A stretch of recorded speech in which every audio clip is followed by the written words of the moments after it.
Nosotros somos los hombres de la noche, los tzotziles, los hombres murciélago.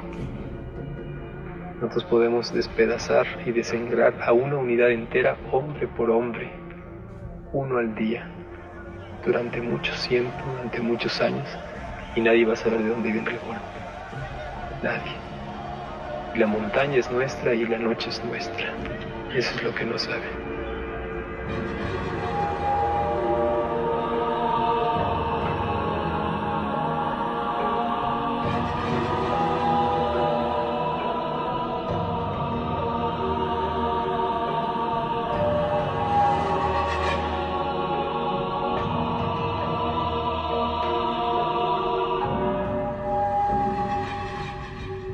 Es el 1 de enero de 1994. Un grupo de indígenas armados toma el Palacio Municipal de San Cristóbal de las Casas y declara la guerra al ejército mexicano. Pertenecen al Ejército Zapatista de Liberación Nacional, EZLN.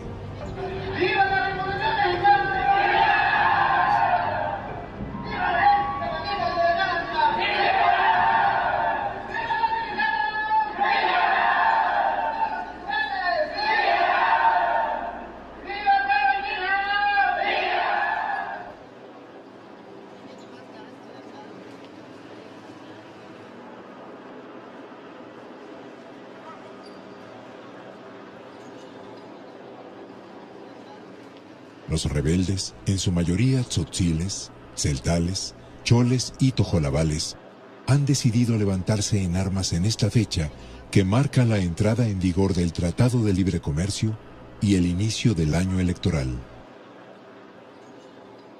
Pues lo que ellos plantean es ese, ellos exigen la renuncia del gobierno federal y estatal y que se convoque a elecciones libres y democráticas.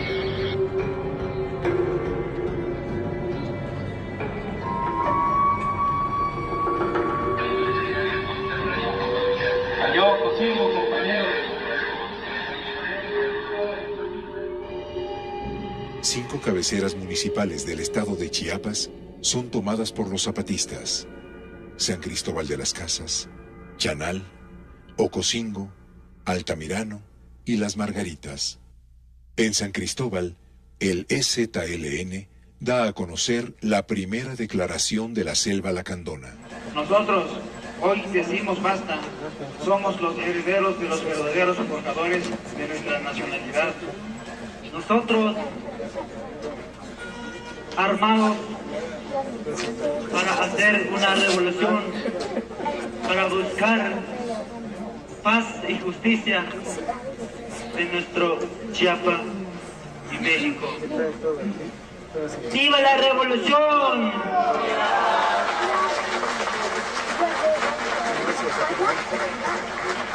¡Viva el Ejército Zapatista de Liberación Nacional! Luchan por salud, educación, independencia, tierra, paz, libertad, democracia. Bueno, hay muchas cosas pues ¿Crees que sí lo vas a conseguir? Con las armas sí se consigue. ¿Cuántos son ustedes? Allá dicen que son 200. ¿Cuántos son en total? No, pues aquí somos un chingo.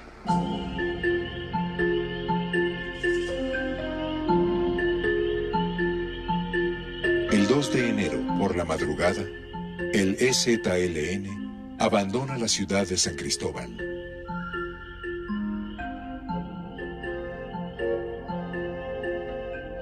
Los zapatistas se disponen a atacar el cuartel militar de Rancho Nuevo, ubicado a pocos kilómetros de distancia. Las fuerzas rebeldes logran extender los combates a 14 municipios del estado y liberan a cerca de 200 presos.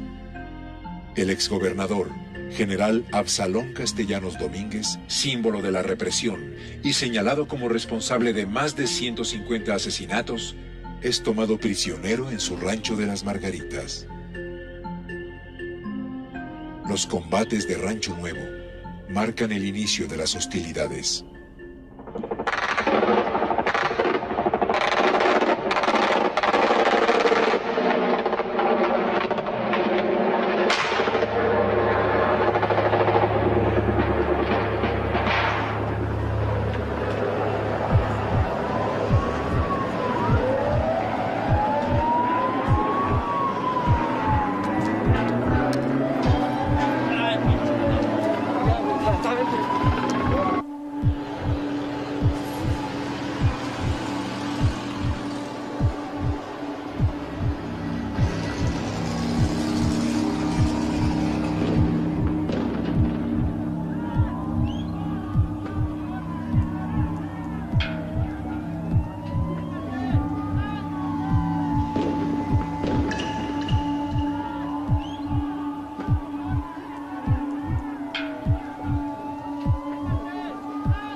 Hacia las 6 de la tarde, después de los enfrentamientos de Rancho Nuevo, el ejército mexicano entra a la ciudad de San Cristóbal. Los soldados irrumpen en el Palacio Municipal que un día antes ocuparan los insurgentes.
Los rebeldes toman con facilidad el Palacio Municipal de Altamirano sin enfrentar al ejército federal.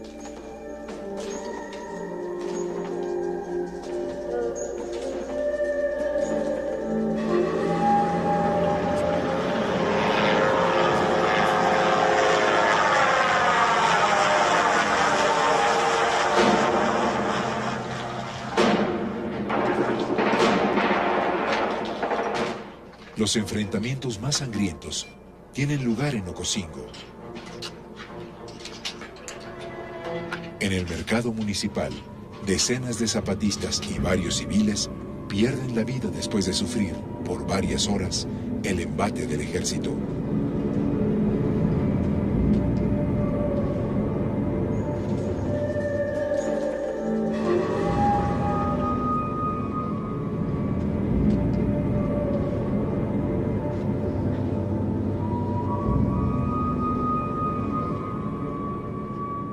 No se trata de un alzamiento indígena, sino de la participación de indígenas, varios de ellos en circunstancia de necesidad, otros prácticamente llevados por la leva y coordinados por este grupo armado, agresor, así entrenado. La respuesta inicial del gobierno habla de 200 alzados, entrenados y manipulados por profesionales de la violencia de origen extranjero. Nada existe en este grupo agresor que pueda rebasar la capacidad de respuesta del Estado mexicano.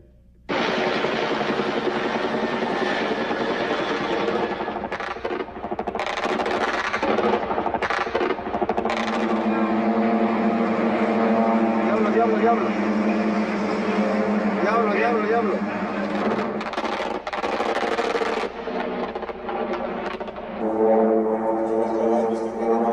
Aguas, aguas, aguas, aguas, aguas.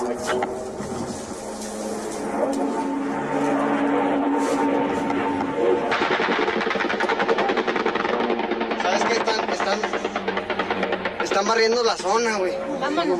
Vámonos. Están limpiando la zona. Ahí va, miren.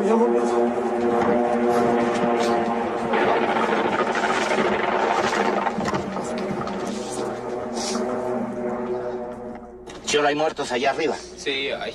¿Cómo se llama el pueblo en sí? Sí, por ejemplo, pasando adelante de San Antonio de Suárez. ¿Cómo cuántos Sí. muertos hay? Quién sabe, no lo vi, es que tiraron bombo para allá. Tras 10 días de intensa actividad, el ejército ha movilizado a más de 17,000 efectivos. Los altos mandos militares hablan de 6 meses como plazo para controlar la insurrección. Organismos internacionales de derechos humanos denuncian la existencia de desaparecidos y ejecuciones sumarias, ataques militares contra personal de la Cruz Roja y periodistas.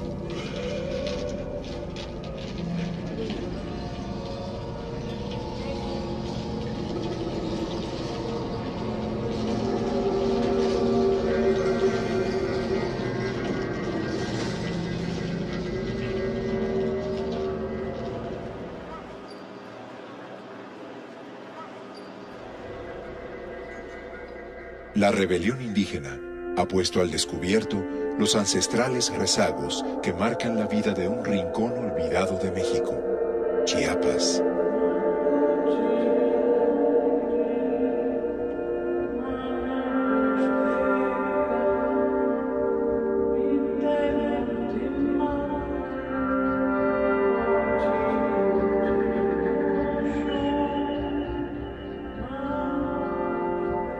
A pesar de ser uno de los estados más ricos del país, la mitad de los chiapanecos no tienen agua potable y 2/3 no tienen drenaje.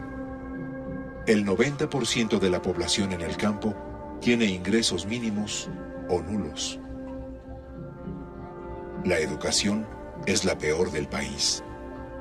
En zonas rurales de cada 100 niños, 72 no terminan el primer grado. Cientos de niños mueren por enfermedades curables.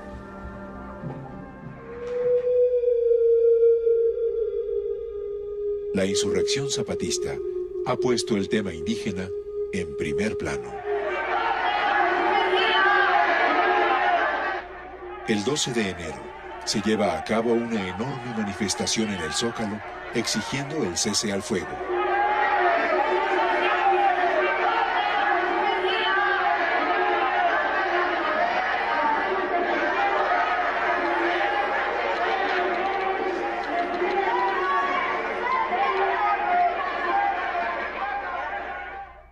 Enviaré una iniciativa de ley para otorgar una amnistía general a todos los participantes en los hechos de violencia que afectaron varios municipios del estado de Chiapas desde el día 1 de enero de 1994 hasta las 11 horas del día de hoy, 16 de enero.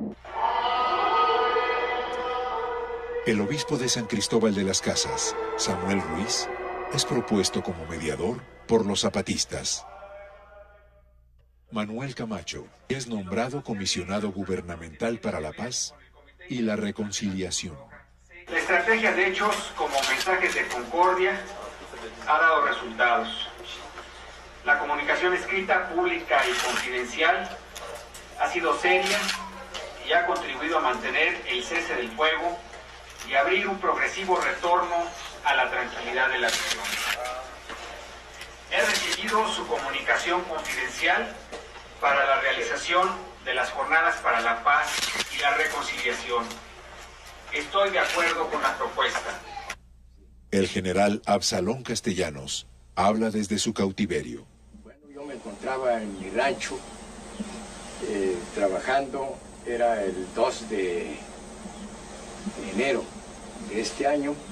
De ahí me dijeron que yo los acompañara. Con mucho gusto los acompañé. En ese entonces ya me vendaron y me ataron las manos hasta llegar aquí a este lugar. En todo momento, eso sí, recibí trato bueno.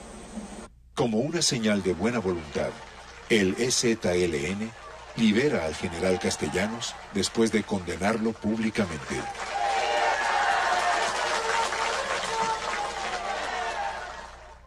Durante su gobierno, Absalón Castellanos Domínguez se supo que se robó todo el dinero del magisterio y se fue a Brasil. Además, asesinó al licenciado Andulio Gálvez Velázquez en las oficinas de Tuncapaexa y Comitán, Chiapas, y al señor Gregorio López Aguilar, asesinado en las Margaritas, Chiapas, herido de bala al profesor.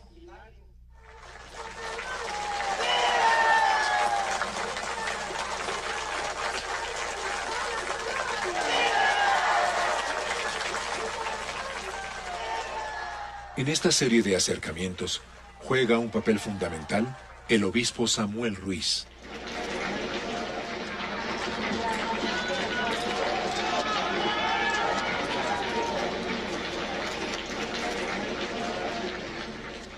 Domingo, 20 de febrero, Catedral de San Cristóbal. Inicia el diálogo entre gobierno y EZLN.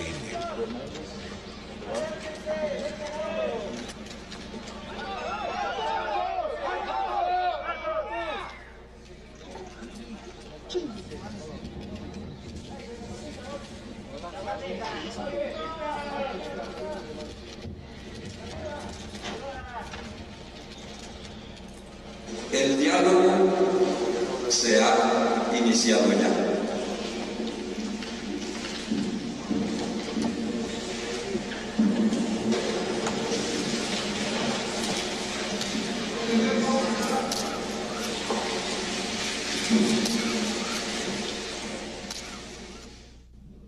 Ustedes nos han dicho que le demos una oportunidad a la paz y nosotros hemos recibido su mensaje y hemos venido aquí con ánimo verdadero y honesto. Si hay otro camino al mismo sitio, al lugar donde esta bandera ondee con democracia, libertad y justicia, muéstrenlo. Si es posible que no sean ya necesarias ni las guerras ni los ejércitos, sin que haya fuego y sangre para lavar la historia, sea. Pero ¿y si no?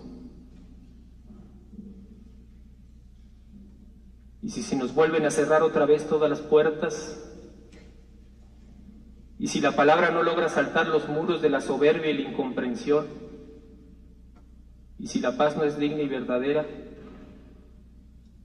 ¿Quién, preguntamos, quién nos negará el sagrado derecho de vivir y morir como hombres y mujeres dignos y verdaderos?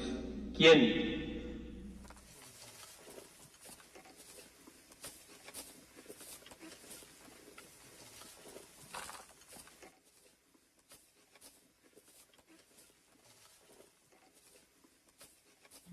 Esa es la cámara, no se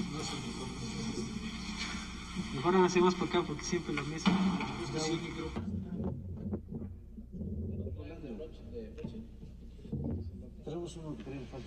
Porque ya hay mucha explotación, mucha injusticia, ya no lo soportamos, ¿sí?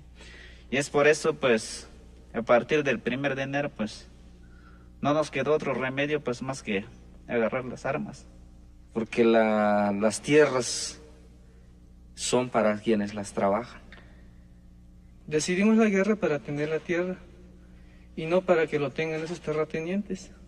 Y es por esta razón de que se ha tomado la decisión, pero no solo para nosotros los chiapanecos, sino para todos los mexicanos que estamos sin tierra. Nunca hay solución, nunca nos escuchan, nunca nos hacen caso, nunca nos atienden, pues. Por eso, pues, nosotros a ver si es posible todavía, a ver si nos escucha, a ver si nos da lo que nos está prometiendo ahorita. Pues hasta ahorita, pues, nos han dado, pues, tambalaches de papeleos, de puros papeles, pero ¿de qué nos sirve? No nos va a servir para nada, porque los papeles no los podemos comer, pues, ¿sí? Porque de hecho nosotros somos seres humanos también, comemos diariamente. Así como come el gobierno y así también nosotros tenemos derecho. Nosotros lo que estamos pidiendo es que se revise el Tratado de Libre Comercio, que es lo que pone los pelos de punta del gobierno federal. ¿Cómo vamos a hacer eso? ¿Cómo va a venir a mí a decirme un indígena que ni siquiera sabe hablar español que el proyecto de mi sexenio no lo tomó en cuenta, más que para hacerle un ataúd en el mejor de los casos, o ni siquiera eso? Pero dicen los compañeros, la única condición en que nosotros entregaríamos las armas es muertos, así de sencillo. Si alguien va a entregar las armas, estamos dispuestos a recibir las que entregue el Ejército Federal, pero solo eso. Pero ellos diferencian, es que el problema de la guerra no es de la tenencia de armas, sino de su uso. Nosotros estamos dispuestos a ceder el uso. O sea, dejar de usarlas durante un tiempo o para siempre, pues, pero nunca entregarlas, ¿no? Eso han sido muy claros. El momento en que se plantee lo de entrega de las armas, se acabó todo. Nadie va a aceptar nada, nadie.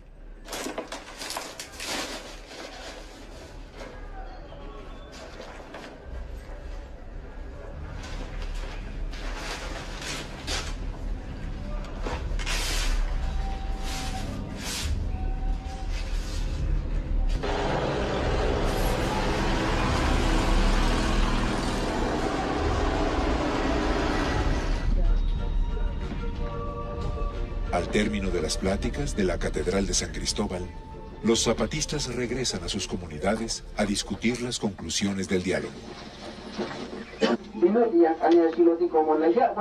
propuesta De mañana están aquí como un partido o una organización social. Que renuncien todos los que tienen cargo en el gobierno porque llegaron a sus cargos con trampa, para que haya un gobierno que haga su trabajo con leyes justas. El 23 de marzo de 1994, un suceso sacude al país.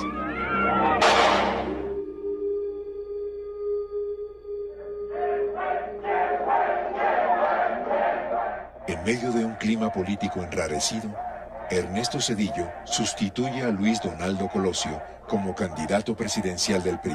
Por Colosio, por el PRI, por México.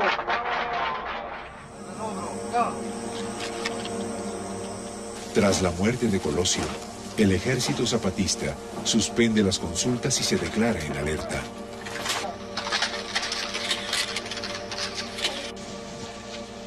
El EZLN rompe pláticas con el gobierno, decide lanzar la segunda declaración de la Selva Lacandona y llama a la Convención Nacional Democrática.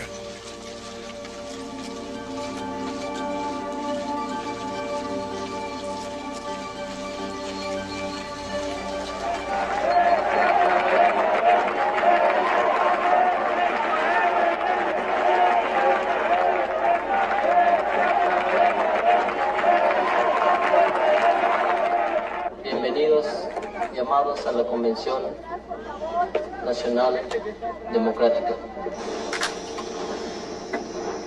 Estos compañeros son las bases de apoyo de los pueblos en lucha. Son estos compañeros, estas compañeras que ven acá, son y fueron y siguen siendo el sustento del Ejército Zapatista de Liberación Nacional. Ellos fueron quienes nos alimentaron desde las montañas, desde las lomas, donde se desarrolló el Ejército Zapatista de Liberación Nacional.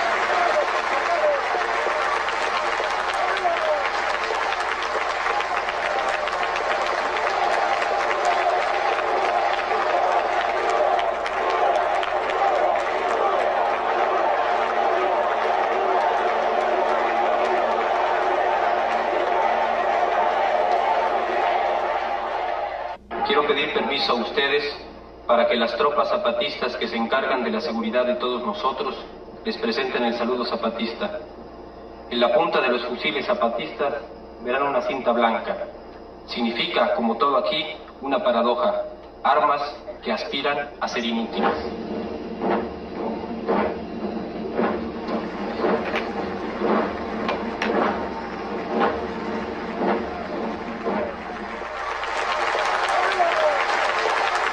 Ernesto Zedillo gana la presidencia y ofrece una salida pacífica al conflicto de Chiapas.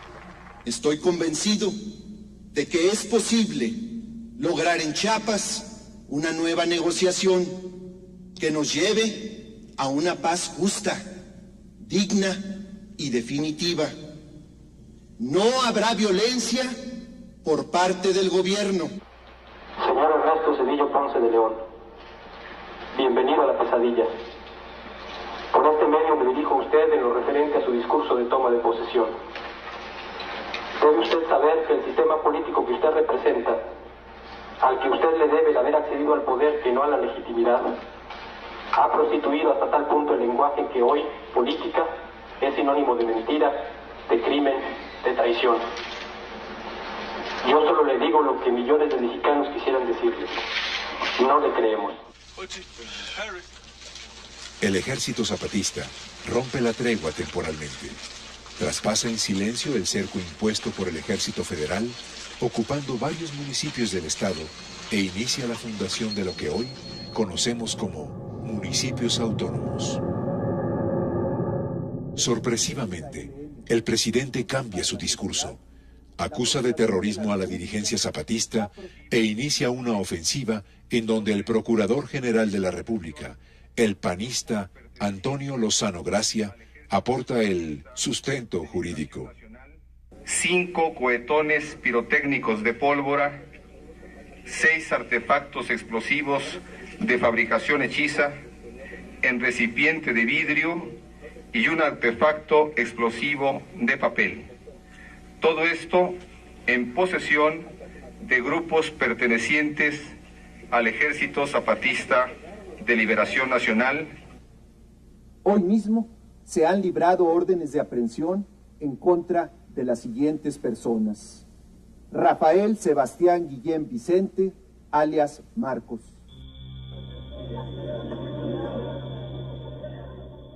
Junto con la revelación del supuesto rostro y la identidad del subcomandante Marcos, se ponen en evidencia las verdaderas intenciones del gobierno mexicano. Las Fuerzas Armadas avanzan sobre territorio zapatista, asedian a las comunidades y llevan a cabo la destrucción de un símbolo, el Aguascalientes de Guadalupe Tepeyac, sede de la Convención Nacional Democrática.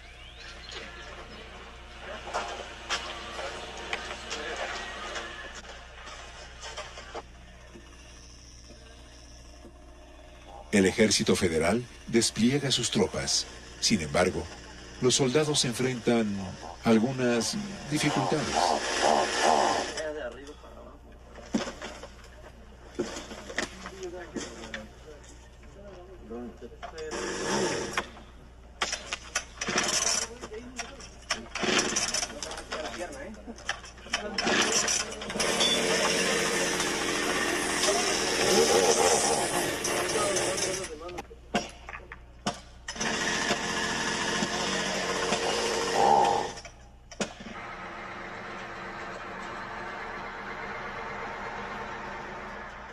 Nuevamente, la incursión militar pone a Chiapas al borde de la guerra. Las Fuerzas Armadas irrumpen en el ejido de Prado Pacayal en busca del subcomandante Marcos, obligando a la población civil a refugiarse en las montañas. Pues vas a ver qué nos vino a hacer el ejército mexicano, pues nos vino a destruir todas las casas, y ahorita pues en esta serranía nos andamos, todos lo trillamos ahí, ahorita enfermos todas las criaturas y todo, ahí murieron criaturas y todo, hay mucha cima, y sufrimiento de enfermedad y todo, y en nuestra casa pues destruyó todo. La comandancia zapatista logra escapar. Desde la selva, el EZLN envía un mensaje a la sociedad civil. Otra vez les pedimos del pueblo de México que no nos olvidan, que no nos dejan solos, que nos ayudan a construir la paz de todos los ciudadanos.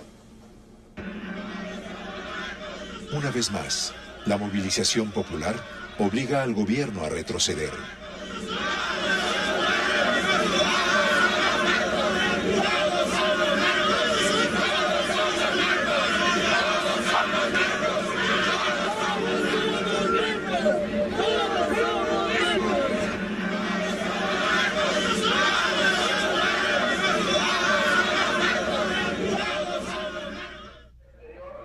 El 11 de marzo de 1995, el Congreso de la Unión aprueba la Ley de Concordia y Pacificación, que busca darle un marco legal al proceso de diálogo y de solución al conflicto.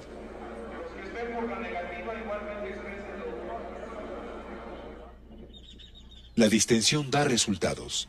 En el ejido de San Miguel, inician los primeros encuentros informales entre la delegación gubernamental y los insurgentes para establecer las condiciones de los diálogos que se llevarán a cabo en el municipio de San Andrés.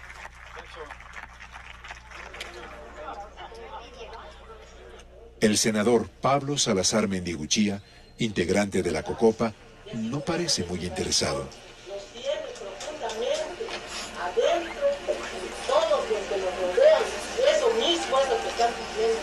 Libertad, justicia y democracia.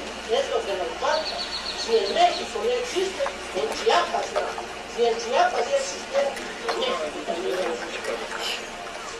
Ese es lo que me quiero decir. Tienes magia, ¿verdad? Ya te vi. 2 meses después, en el poblado de La Realidad, la delegación zapatista se prepara para asistir a los diálogos de paz.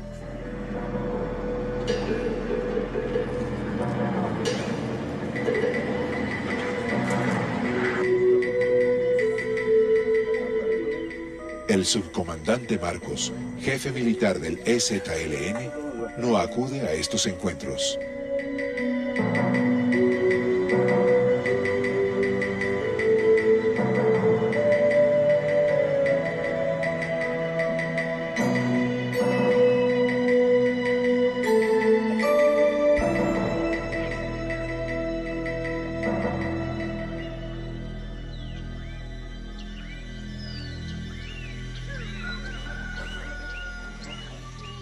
En la cabecera municipal de San Andrés, en los Altos de Chiapas, inician los diálogos entre la COCOPA, representante del Poder Legislativo, la CONAI, Comisión Nacional de Intermediación, y el EZLN.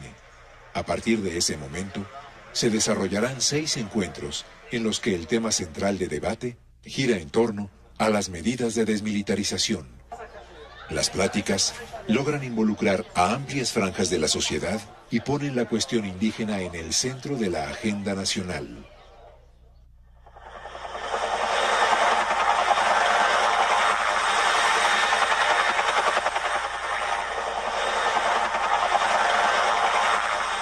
Lejos de la mesa de negociación, el ejército mexicano desarrolla una estrategia de guerra de baja intensidad.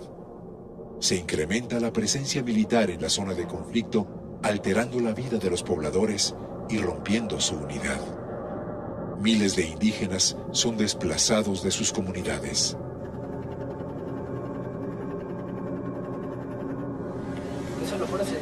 Pues estamos viendo, señor, sacando fotos porque esto es estar en el ejido y eso está en contra de la ley del diálogo y la concordia y la pacificación. Supuestamente nada más pueden estar en las entradas de las comunidades. Somos periodistas, estamos sacando fotos. Por eso, nosotros estamos sacando al ejido. El problema es que hay soldados en el ejido. No lo queremos molestar a usted, señor. O sea, yo sé que a ustedes los mandan a que se posesionen aquí, pero el problema es que están en una parcela y aquí no pueden estar. Sí, es parte del ejido. Sí, por favor.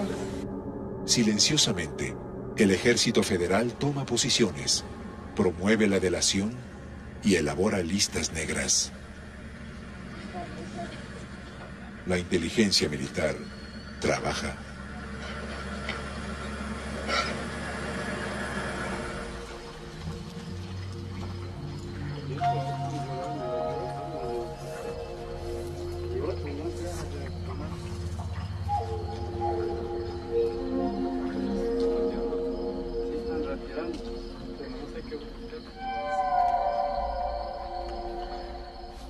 La línea que divide a los zapatistas de los soldados es prácticamente inexistente.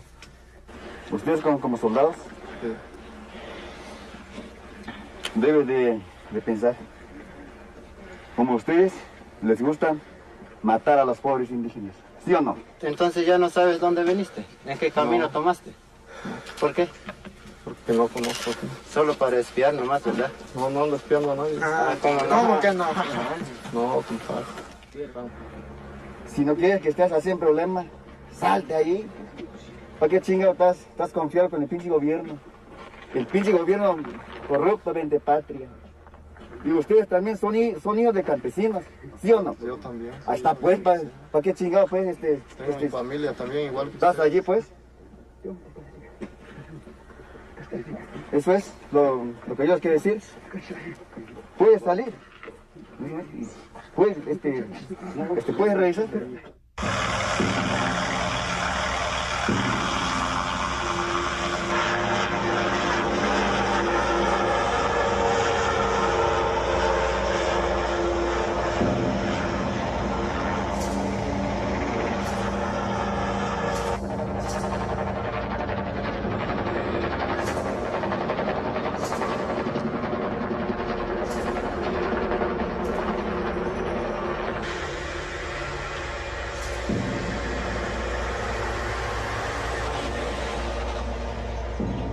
Durante los diálogos, las comunidades zapatistas son víctimas de un constante hostigamiento. El asedio incluye a la CONAI y en especial al obispo Samuel Ruiz.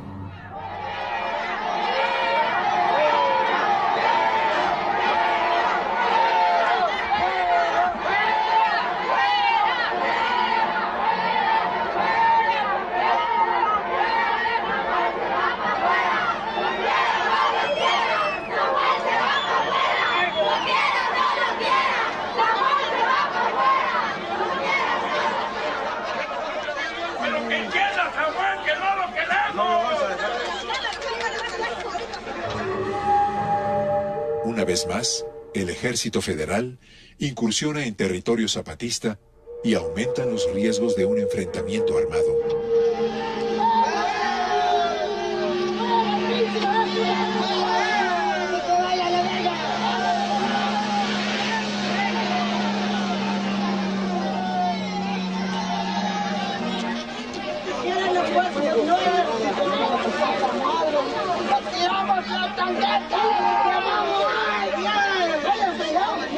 Aquí no necesitan tanquetas, no necesitan cañones.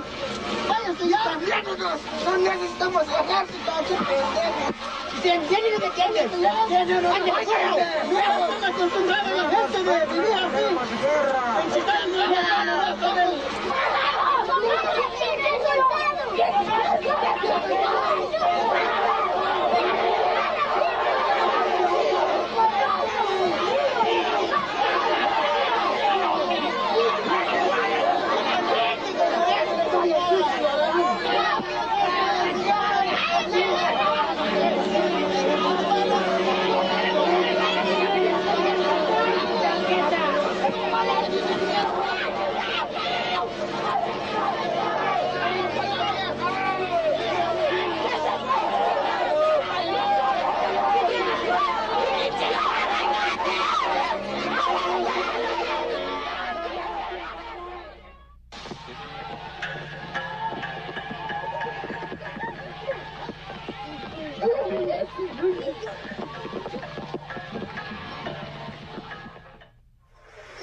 Finalmente, tras 4 meses de tensas negociaciones, se firman los Acuerdos de San Andrés.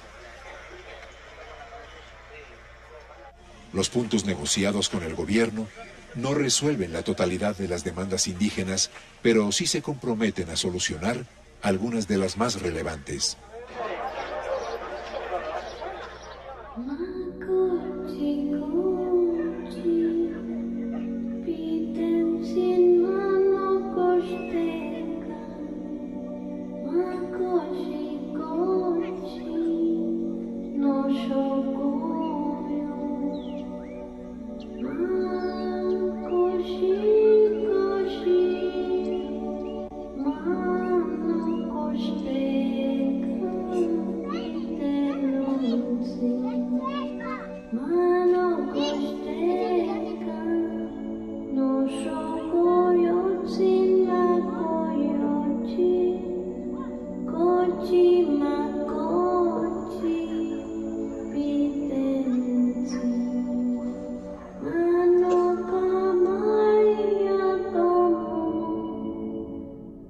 Es febrero de 1996.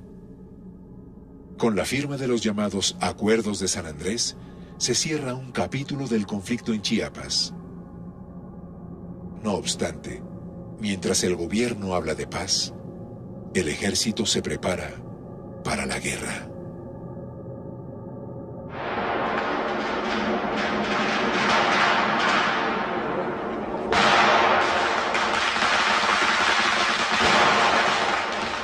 Una exhibición para la prensa. El alto mando del ejército está orgulloso de sus fuerzas especiales.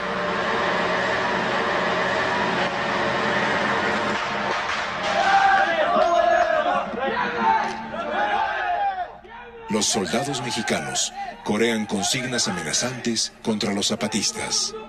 Si vestido de verde, yo voy por combatiente. Si vestido de verde, yo voy por combatiente. Soy loco, soy demente. Soy loco, soy demente. Sus ojos se comieron. Ha muerto el enemigo, sus ojos se comieron. Se criaron en la selva bajo la tempestad. Se criaron en la selva bajo la tempestad. Para que resistieran fatiga sin cesar. Para que resistieran fatiga sin cesar.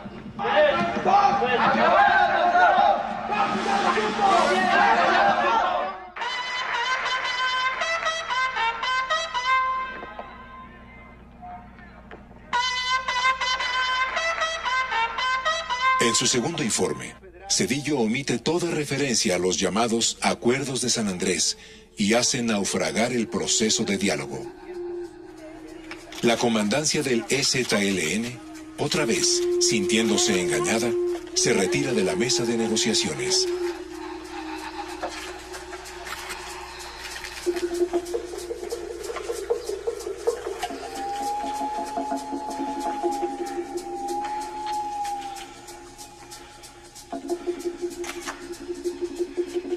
La tensión en Chiapas va en aumento. Un elevado número de efectivos militares cierran el cerco en torno a las comunidades zapatistas. Chiapas es un estado ocupado por el ejército. Desde el inicio del conflicto, los sucesivos gobernadores de esa entidad, Javier López, Roberto Robledo y Julio César Ruiz Ferro, han compartido el poder con el comandante militar de la región, el general Mario Renán Castillo Fernández. Entre 1995 y 1997 fue el jefe de la 7ª Zona Militar en Chiapas. El general Castillo, titulado como doctor en Psicología Militar en el Centro de Estrategia Contrainsurgente de Fort Bragg, Estados Unidos, es un experto en fuerzas especiales.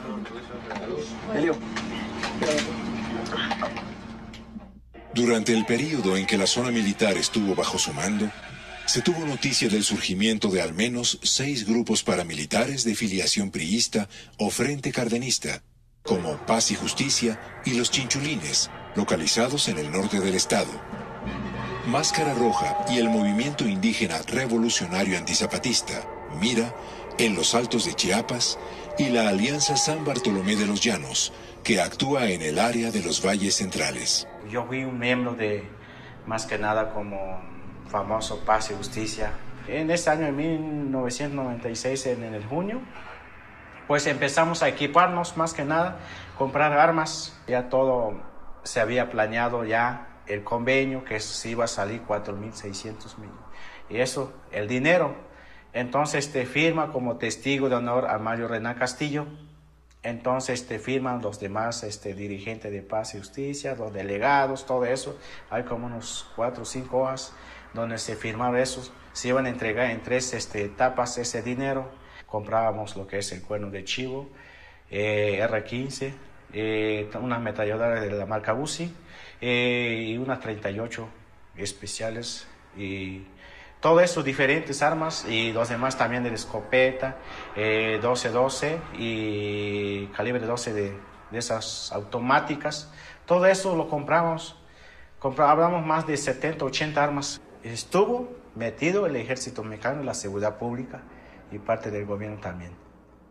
Los guardias blancas ahí están rodeados, pobre gente, de los religiosos civiles, de las abejas, que se ve un templo aquí muy retirado, ahí están amontonados todos.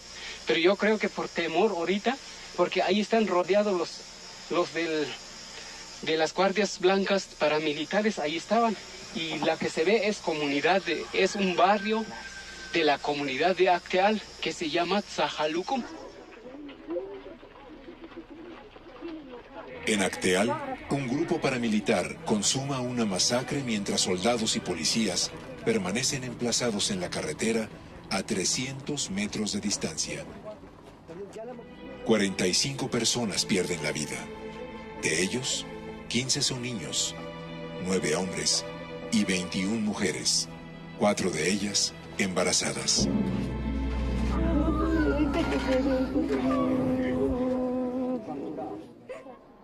Cuando empezaron el tiroteo las 11:20 de la mañana, ha rodeado aquí en la iglesia.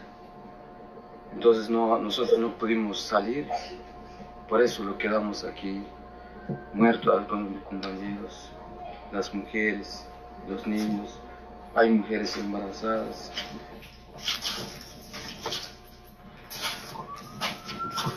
Pues aquí, señores, yo me quedé escondido aquí, ¿no? Como quedé muerto, como pensaba yo. Aquí se salvó 2 de mis hijos, entraron aquí en la cueva. Por eso, hasta ahorita me estoy triste, porque se murió mi mujer, se murió mi hijo, son uno de mis cuñados, una de mi hermana, 3 sus hijos, mis cuñados que se murieron.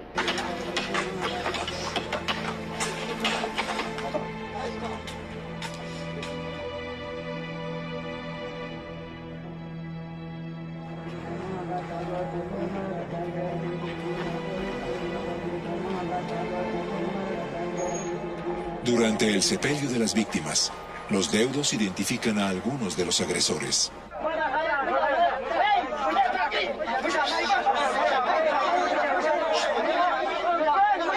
42 hombres son detenidos.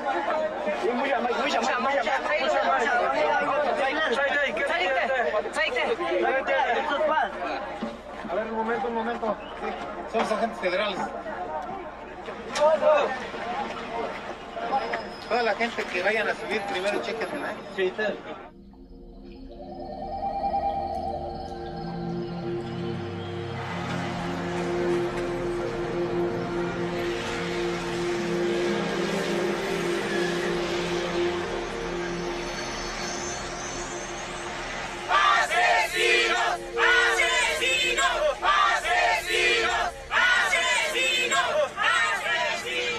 La matanza de Acteal provoca una nueva movilización militar hacia Chiapas. 5.000 efectivos militares más son destacados en la entidad.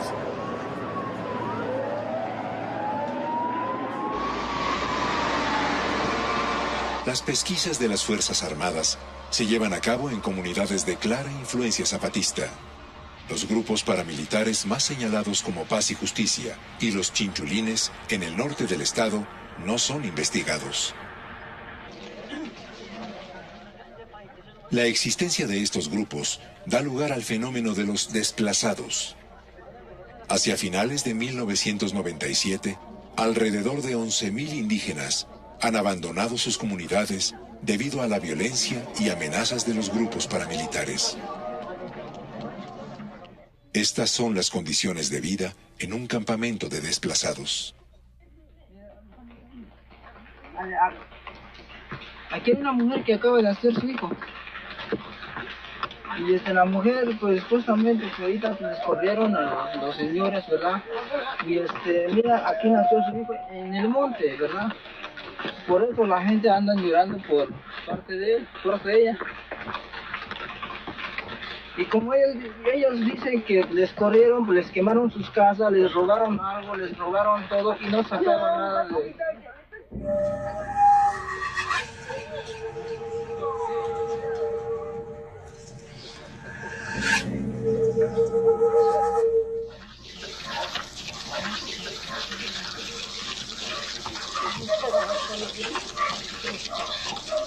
En la comunidad de Choyep, en los altos de Chiapas, las mujeres rechazan la presencia del ejército.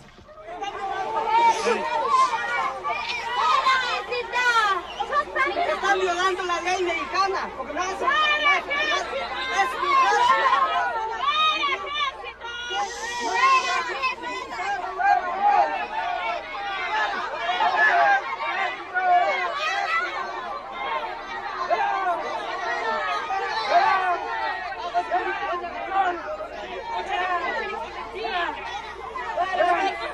Por eso las mujeres, los niños, ya no quieren ver las armas ni los militares, porque saben y lo vieron y son testigos de que los paramilitares son amigos de los ejércitos, son amigos de la seguridad pública, porque lo vieron claramente de que sí, robaron junto con ellos, con los paramilitares. Presidente de la República. Emilio Choaifet, responsable de la estrategia gubernamental en el estado de Chiapas, es sustituido por Francisco Labastida en la Secretaría de Gobernación después de esta amable ceremonia. Gracias, Pancho. Éxito. Gracias. ¿Me permite darle un abrazo, Emilio? Por favor. Secretario. Enhorabuena. Es su éxito. Gracias. Hasta luego. Y a tus órdenes hoy y siempre. Igualmente. Muchas gracias a todos. La táctica contrainsurgente se modifica. Roberto Albores Guillén, señalado como finquero, se convierte en el nuevo gobernador sustituto de Chiapas. Durante una visita a desplazados en el poblado de Choyep, su comitiva encuentra el rechazo. Ahorita no queremos nada. Ahorita no queremos ningún apoyo. El apoyo que queremos es la paz, la justicia y la tranquilidad de todas las comunidades de Chenaló. Porque los priistas, o sea, los paramilitares, nos han amenazado de muerte. Nos han obligado de entrar todos al partido oficial. A partir de 1998, inicia una nueva etapa del conflicto en Chiapas. El ejército instala campamentos en zona de influencia zapatista y se pone en marcha una ofensiva dirigida a los municipios autónomos que consiste en el ataque militar y policíaco sobre las comunidades, la persecución y encarcelamiento de las autoridades autónomas y el hostigamiento a la población.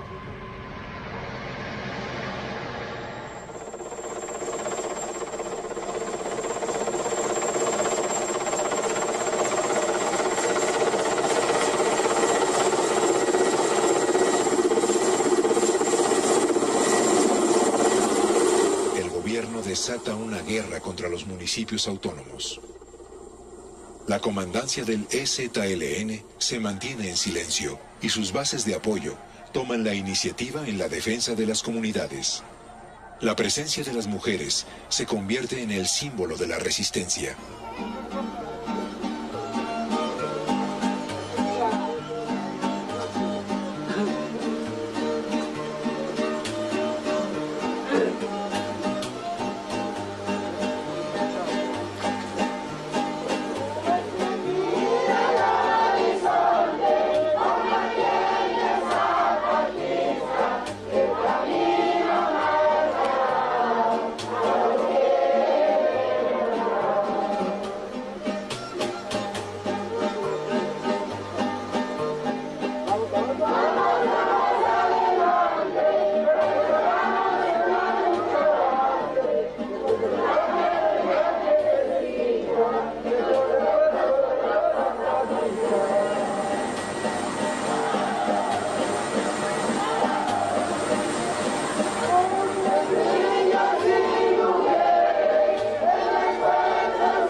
El 2 de julio de 2000, Vicente Fox gana la presidencia. 71 años de partido de Estado concluyen.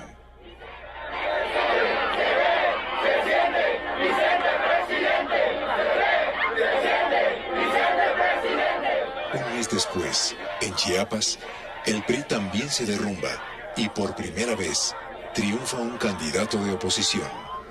Pablo Salazar Mendiguchía es el nuevo gobernador.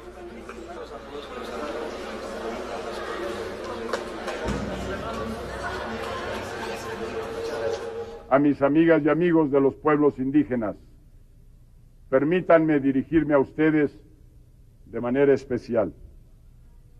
De manera especial para que sea el mañana el que florezca. Nunca más un México sin ustedes. En México y en Chiapas habrá un nuevo amanecer.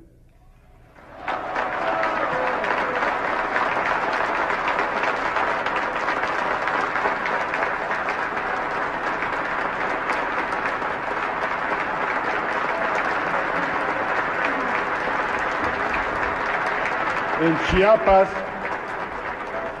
Chiapas serán las acciones, no las palabras huecas, el eje vertebral de una nueva política federal y presidencial que conduzca a la paz. Fue mi palabra empeñada enviar a este Congreso de la Unión como iniciativa de ley el documento elaborado por la COCOPA que sintetiza el espíritu de los acuerdos de San Andrés. Y este será mi primer acto de mi gobierno en referencia a este Congreso. El próximo martes tienen aquí tal iniciativa. Un día después del discurso presidencial, el EZLN anuncia la marcha de su comandancia a la Ciudad de México y pone 3 condiciones para reanudar el diálogo. Las señales que demandamos son: A. Cumplimiento de los acuerdos de San Andrés, en concreto, la transformación en ley de la iniciativa elaborada por la Comisión de Concordia y Pacificación. B. La liberación de todos los zapatistas presos en cárceles de Chiapas y en otros estados. C. Desmilitarización. El señor Vicente Fox, durante su campaña y en todo el periodo posterior al 2 de julio del 2000, ha ofrecido el retiro de las Fuerzas Armadas Federales del territorio zapatista y el regreso del ejército a las posiciones que ocupaba antes del inicio de la guerra. El gobierno acepta cumplir con las 3 condiciones propuestas por los zapatistas. Sin embargo, el ejército se mantiene a poca distancia de Oventic, en los altos de Chiapas, y los pobladores exigen el retiro de la base militar.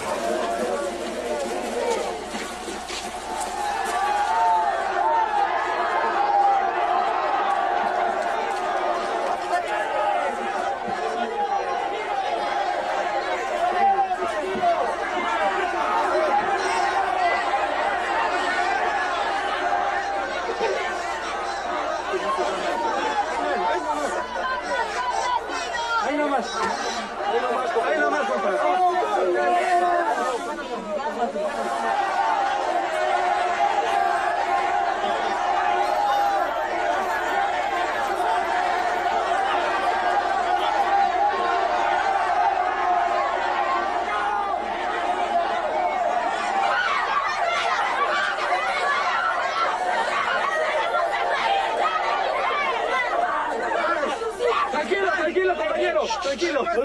Cuidado con lo que vas a hacer.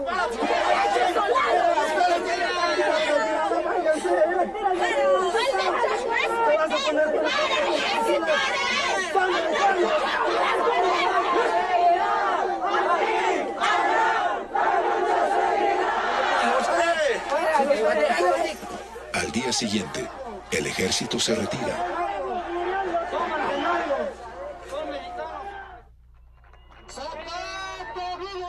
Los zapatistas inician su marcha a la Ciudad de México y convocan al Congreso Nacional Indígena y a todas las organizaciones independientes a unirse a su caravana y demandar al Congreso de la Unión el cumplimiento de los acuerdos de San Andrés.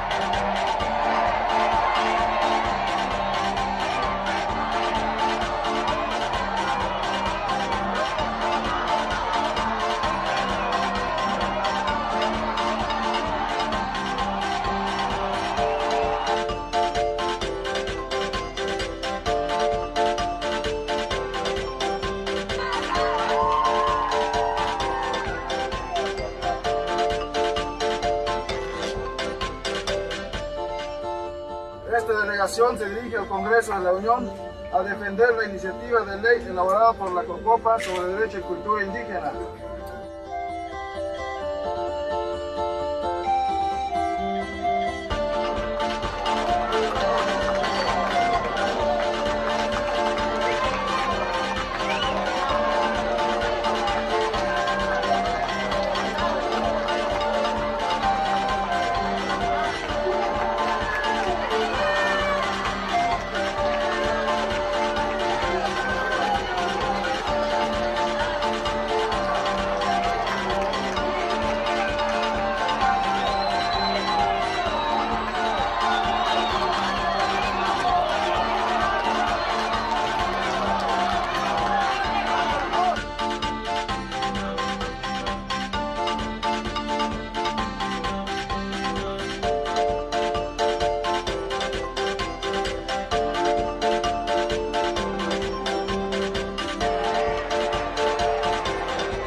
Los zapatistas tocan a las puertas del Congreso. Felipe Calderón, líder de los diputados del partido Acción Nacional, rechaza la presencia indígena en la más alta tribuna de la nación. Quiero decir por qué creemos que no puede ni debe aceptarse la utilización de la tribuna de esta Cámara para la representación zapatista. No hay Estado democrático sin Congreso y no hay Congreso que no sea protegido de cualquier elemento de fuerza externo que, legítimo o no, pretenda imponer sobre su autónoma deliberación sus decisiones. Este recinto, el recinto parlamentario, es el recinto de la democracia, es el Estado, es el espacio de los ciudadanos que no puede avasallarse, que no puede ser sometido, que no puede ser forzado ni humillado. Después de un intenso debate, San Lázaro se abre para los zapatistas. Nadie tendrá por qué sentirse agredido, humillado o rebajado, porque yo ocupe hoy esta tribuna y hable. Quienes no están ahora ya saben que se negaron a escuchar lo que una mujer indígena venía a decirles y se negaron a hablar para que yo los escuchara. Ese es el país que queremos los zapatistas, un país donde se reconozca la diferencia y se respete, donde el ser y pensar diferente no sea motivo para ir a la cárcel, para ser perseguido o para morir. Cuando la delegación zapatista regresa a Chiapas, el gobierno aún no ha cumplido con las 3 condiciones para reiniciar el diálogo. Aunque se han retirado los 7 campamentos militares de zona zapatista, no hay indicios de desmilitarización. Una vez más, la comandancia del EZLN decide mantenerse en silencio en espera del cumplimiento de los acuerdos sobre derechos y cultura indígenas.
En la Cámara de Senadores se vota la llamada Ley Indígena. Cárdenas a favor. Rutilio Escandón a favor. Antonio Soto sí. El resultado es una reforma constitucional que no reconoce las formas de organización de los indígenas ni su derecho a decidir sobre los recursos con que cuentan sus comunidades. Los legisladores de Acción Nacional, del PRI y del PRD dan la espalda a la propuesta de la Comisión de Concordia y Pacificación. Los acuerdos de San Andrés son convertidos en letra muerta. Desde el Senado, el Estado mexicano desprecia una vez más la voz de los indígenas. Vicente Fox incumple compromisos y el Partido de la Revolución Democrática sella un episodio de traición a sus principios y compromisos. Los 3 principales partidos políticos de México, que son el PAN, el PRI y el PRD, se burlaron de todos los pueblos indios de México, de todo el pueblo que apoyó el reconocimiento de nuestros derechos y de la gente de todo el mundo que también nos apoyaba.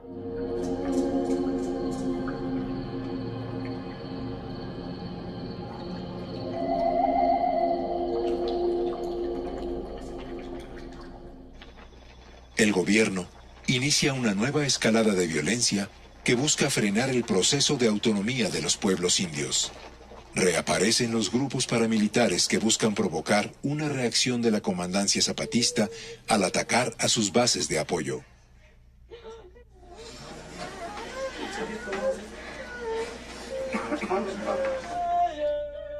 En el municipio autónomo 17 de noviembre es asesinado en su propia milpa y en presencia de sus hijos José López Sánchez, autoridad de dicha comunidad.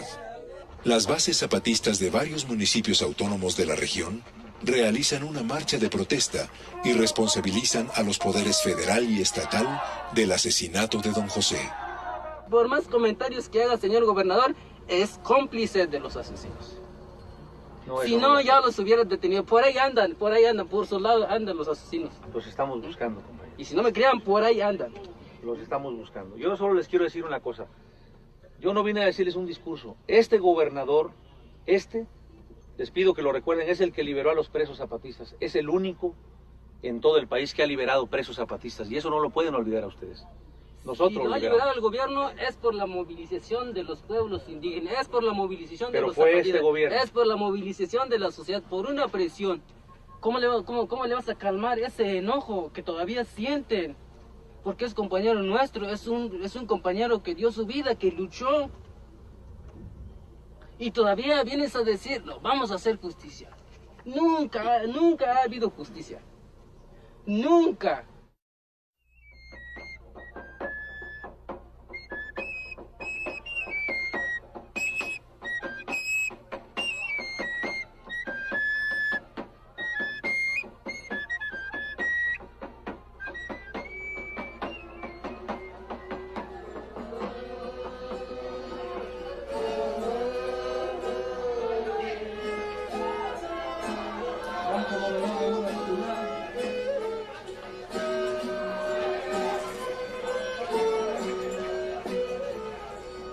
Es agosto de 2003.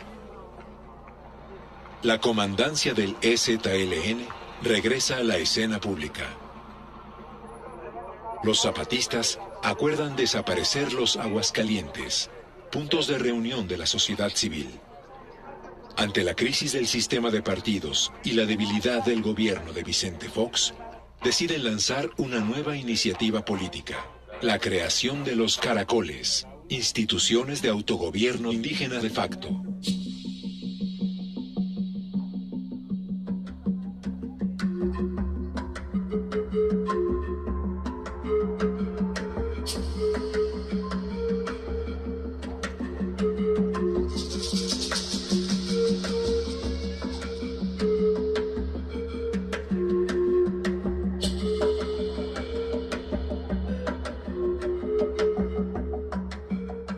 Después del desprecio del Poder Legislativo y de la Suprema Corte de Justicia, y basados en los acuerdos de San Andrés, que reconocen el derecho a la libre determinación y a la autonomía de los pueblos indios, los zapatistas fundan 5 caracoles que agrupan a 30 municipios autónomos.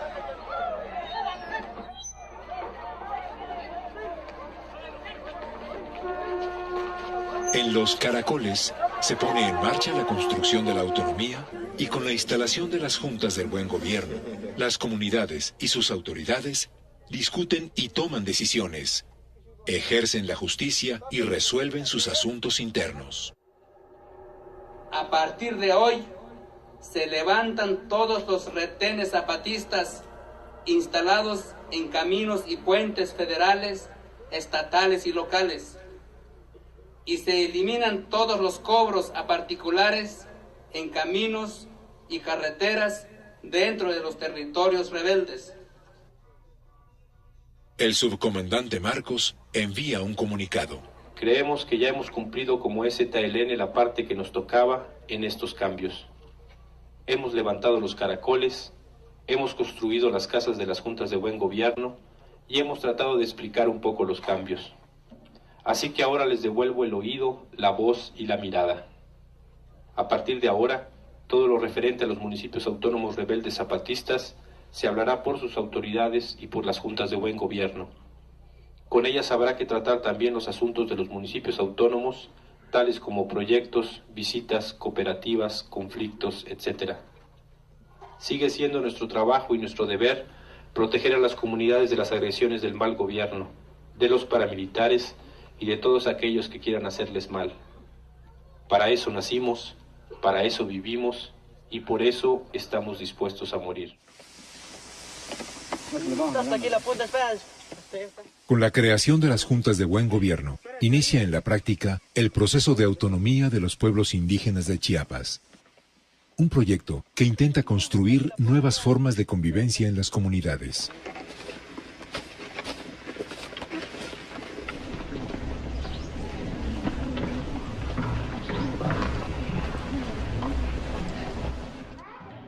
A pesar de las dificultades que enfrentan, las bases zapatistas se esfuerzan por fortalecer la autonomía municipal, impulsar la educación y conservar su cultura.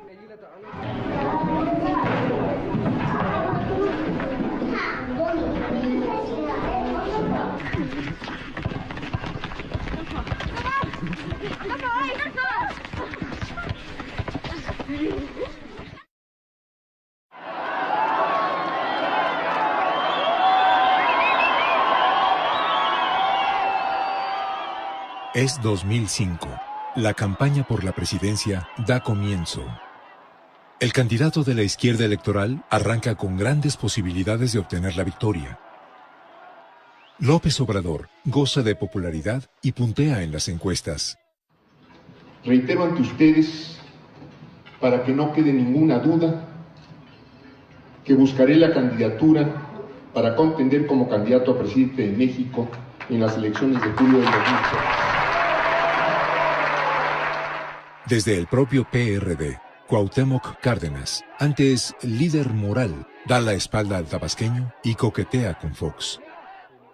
La ultraderecha gobernante exhibe su pobre vocación democrática. Pacta con la élite del poder económico y con la jerarquía católica. La estrategia de los aliados para conservar la presidencia se basa en la propaganda negra. En México no necesitas una revolución para progresar. Solo tienes que votar. Ármate de valor y vota. Represión y miedo. La Policía Federal Preventiva y los medios preparan el escenario electoral. Es junio de 2005. La comandancia del EZLN reaparece públicamente y lanza la sexta declaración de la Selva Lacandona, una propuesta alternativa para los de abajo. La sexta invita a unión entre los que comparten esa definición con un reto, otra forma de hacer política, un objetivo, construir un programa nacional de lucha de izquierda anticapitalista y un destino, una nueva constitución, que es otra forma de decir un nuevo acuerdo para una nueva sociedad.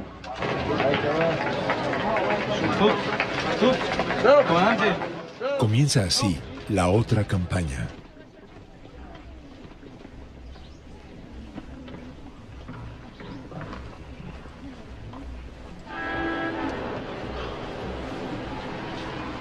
Comienza 2006.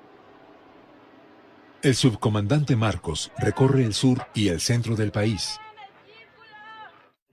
En su discurso, critica con dureza a un ensoberbecido López Obrador y se olvida de los otros aspirantes a la presidencia. Desde la otra campaña, convoca a buscar alternativas al margen de los partidos. Abril de 2006. San Salvador Atenco. El Frente de Pueblos en Defensa de la Tierra se une a los zapatistas. 2 días después, arriban a la Ciudad de México.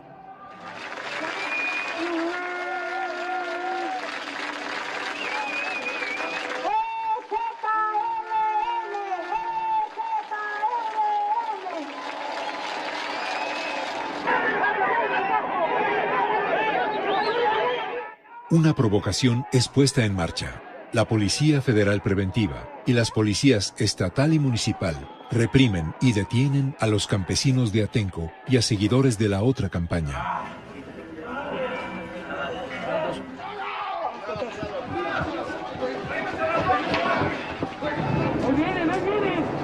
vemos en estos momentos. La estrategia del poder pasa por la violencia y el ambiente político se enrarece. El mensaje disuasivo tiene destinatario, la izquierda social.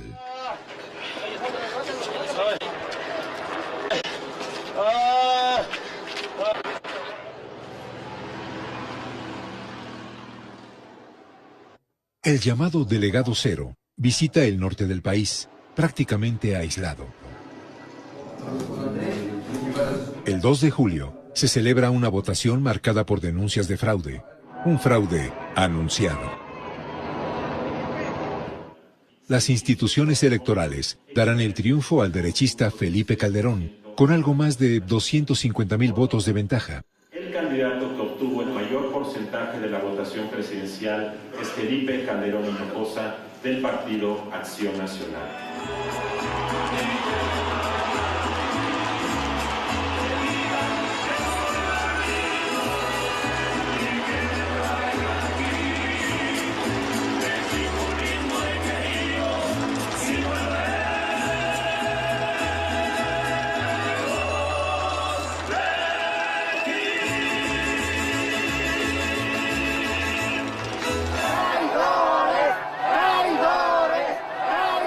El país queda dividido y se adentra en una crisis política. El pueblo votó, Felipe la cagó.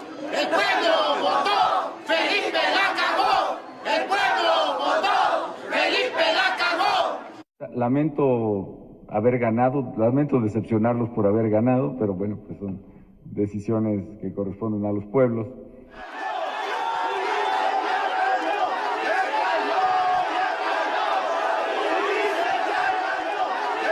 El largo movimiento social que agita al estado de Oaxaca se acerca a su punto más alto. El conflicto postelectoral conduce a Fox y a Calderón a mostrar el verdadero rostro de Acción Nacional.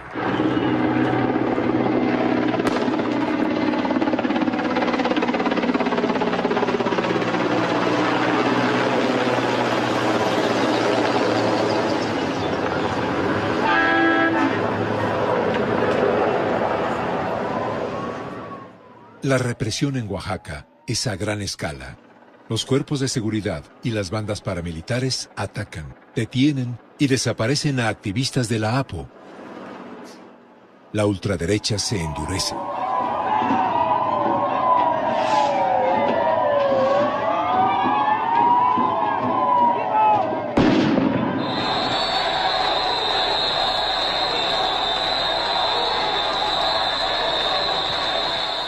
Felipe Calderón asume el poder bajo la sospecha de fraude electoral. El panista se apoya en el ejército y le da recursos y protagonismo. México se militariza.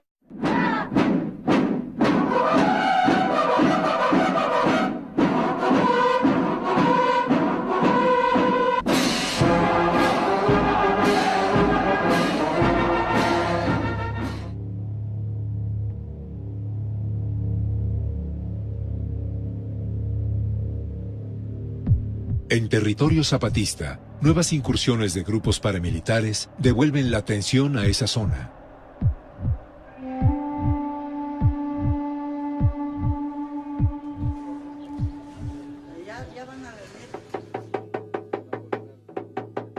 Silenciosamente, la otra campaña inicia su segundo recorrido por el país con resultados poco visibles.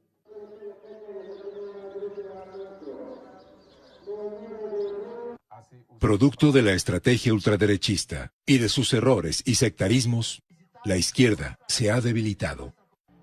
López Obrador conserva parte de su poder de convocatoria. No obstante, México se derechiza.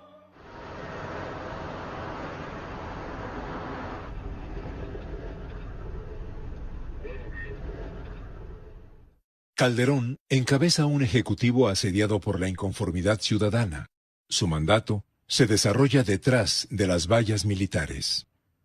La imposición se hace difícil y costosa.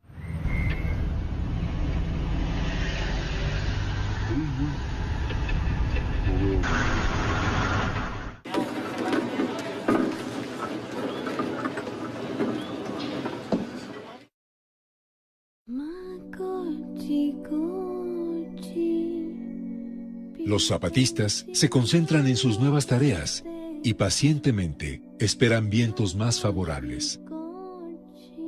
La esperanza es que algo germine después del recorrido de la otra campaña entre los pueblos de todo el país.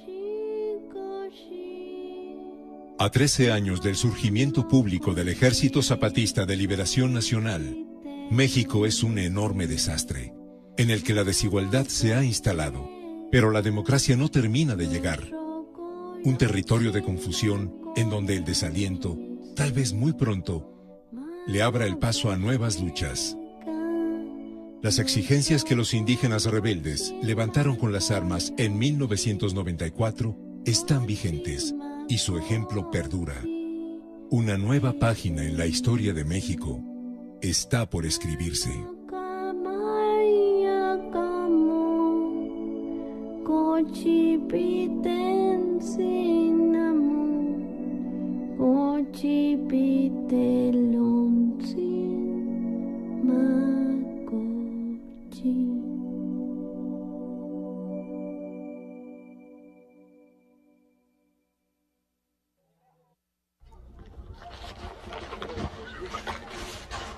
Mira, un joven que tiene perdido su mente, está enfermo por el ataque, no sé. Es por el ataque. Tiene su hijito, es un varón.